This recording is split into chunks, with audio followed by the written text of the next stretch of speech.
மனிதனுக்கு அநேக தருணங்களிலே வரும் ஆபத்து ஒருவேளை சிறு பிள்ளைகளிலிருந்து பார்ப்போமானால் அது தண்ணீரினால் வரும் ஆபத்தாக ஒருவேளை இருக்கக்கூடும், அல்லது அக்னியால் வரும் ஆபத்து. இரண்டுமே நன்மையான பல்வேறு செயல்களுக்கு அது உபயோகமாக இருந்தாலும் கூட அதன் ஒரு பகுதி நம்மை அழிக்கும் ஒரு ஆயுதமாகவும் காணப்படுகிறது.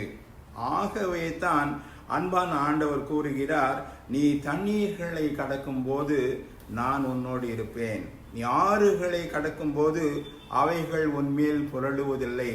எத்தனை அற்புதமான வாக்கு தத்தம் அல்லவா! ஒருவேளை நாம் யோசித்துக் கொண்டிருப்போம், நம்முடைய வாழ்க்கையிலே இவ்விதமாக தண்ணீர்களோ ஆறுகளோ இல்லாதவாறு வாழத்தக்கதாக ஆண்டவரே ஒரு அமைதியான வாழ்வை கொடும் என்று கேட்போமானால் அது ஒரு கேட்கப்படாத ஜெபமாகும்.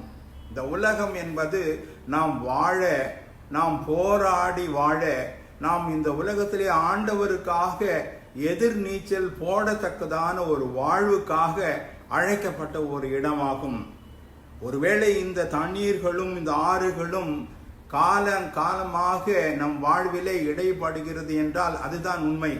சிறு வயதிலிருந்தே நாம் பெரியவர்கள் ஆகி இந்த உலகத்தை கடந்து போகும் வரைக்கும் அநேக விதமான சூழல்களின் மத்தியிலே நாம் தண்ணீரில் மூழ்கி விடுவோமோ, ஆறு நம்மை அடித்து கொண்டு செல்லுமோ என்ற சூழ்நிலைகளிலே நாம் கடந்து வருகிறோம் என்றால் அதுதான் உண்மை.